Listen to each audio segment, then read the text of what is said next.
Literally কি শুরু করছে দুটা বাস সামনে দেখেন, একটা হলো এই যে প্রভাতী আর একটা সামনেরটা আসলে কি নাম এটা আমি বুঝতে পারতেছি না।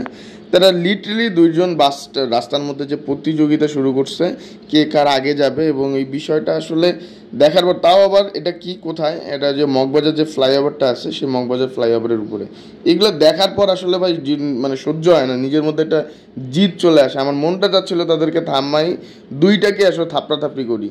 এবং এই জিনিসগুলো আসলে ফেসবুকে বলা যায় না, যেহেতু আসলে কপিরাইট স্ট্রাইক চলে আসতে পারে। তো যার কারণে আসলে আপনারা খালি দেখেন এরা দুজন আসলে কি করতেছে, এবং এই জিনিসগুলো কেন করে, একটু আগে যাওয়ার জন্য, বা দুই চারটা ওই যে দেখা যায় যে একই সময় একই রুটের গাড়ি হইলে একটু আগে গেলে হয়তো যাত্রী বেশি পাবে, তো যার কারণে আসলে এরা এরকম করে। বাট এই জিনিসগুলো আসলে মানে কী বলবো রে ভাই, ঢাকার শহরে মানে এই যে গাড়ি চালানোটা খুব টাফ হয়ে গেছে বুঝছেন। মানে এই দুইটা বাইক মানে আপনারা নিজ চোখে না দেখলে আসলে বুঝতে পারবেন না তারা দুজন আসলে কি করতেছিল। যাই হোক, এখন আমি যাচ্ছি রাজারবাগ পুলিশ লাইনে, মিরপুর 1 থেকে আমার একটা প্যাসেঞ্জার উঠাইছি এবং তিনি মূলত আমার সাথে কন্ট্রাক্টেই যাচ্ছেন। তো তাকে নিয়ে যাচ্ছে মিরপুর 1 থেকে রাজারবাগ পুলিশ লাইনে। পিছনের যে প্যাসেঞ্জার আছে তিনি মূলত একটু মধ্যবয়স্ক লোক, তাকে নিয়ে আসলে জোরে চালানোটাও একটু টাফ, এবং তিনি আবার একটু তাড়াও দিচ্ছেন যে তিনি আসলে রেগুলার বাইক রাইড শেয়ার করেন এবং বাইক রাইড শেয়ার নেন, এবং এছাড়াও তিনি আসলে নিজেও বাইক চালান। তিনি কুমিল্লা যাবেন, তো সেই জায়গা থেকে আমাকে বলতেছে যে গ্রিন লাইনের যে বাস কাউন্টারটা আছে একটু তাড়াতাড়ি পৌঁছাই দিতে, যেহেতু আজকে ছুটির দিন সম্পূর্ণটাই আসলে রাস্তা ফাঁকা ছিল।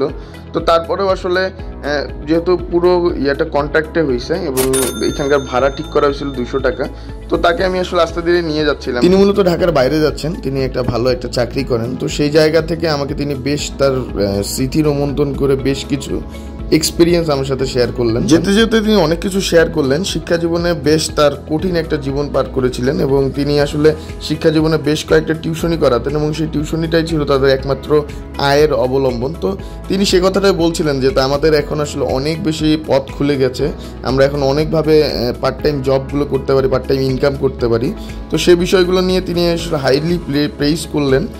জানি না সেটা মন থেকে করছেন কিনা, বাট তিনি আসলে বেশ আমাকে বলছিলেন যে আসলে আমাদের সময় থাকতে এই টিউশনি ছাড়া অন্য কোনো ইনকামের সোর্স ছিল না, বাট তোমাদের এখন অনেক সুযোগ আছে, তোমরা এই সুযোগগুলোকে কাজে লাগাচ্ছ। সেই জিনিসটা দেখে তিনি বেশ তার নাকি ভালো লাগছে।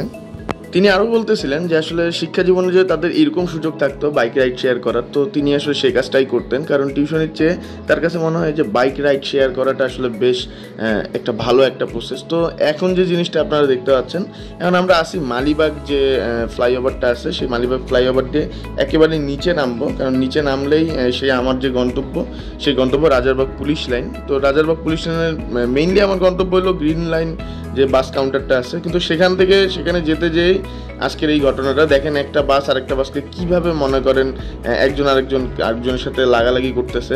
তো এই বিষয়টা আসলে কোনোভাবেই কাম্য না, এবং আপনাদের উদ্দেশ্যে বলতেছি যে এইরকম দেখলে অবশ্যই প্রতিবাদ করবেন, এবং এটা আসলে প্রতিবাদ করা উচিত।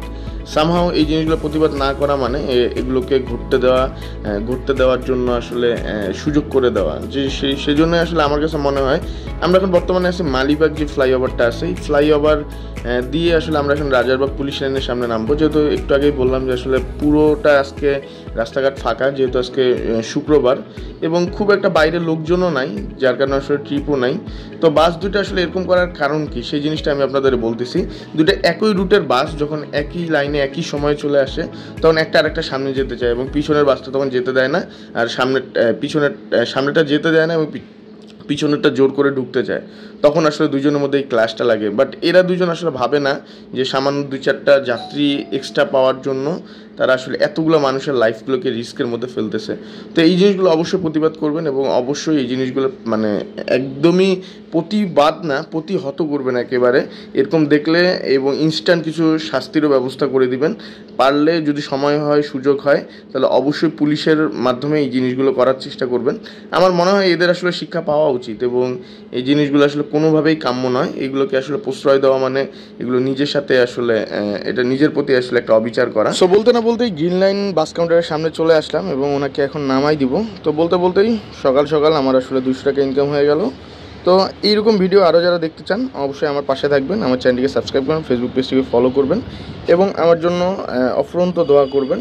আপনাদের সাপোর্ট এবং দোয়া আসলে আমার একান্ত প্রয়োজন বর্তমানে এই সময়ে। তো সবাইকে ধন্যবাদ জানিয়ে আজকের মতো এখানেই শেষ করছি। টাটা, আল্লাহ হাফেজ।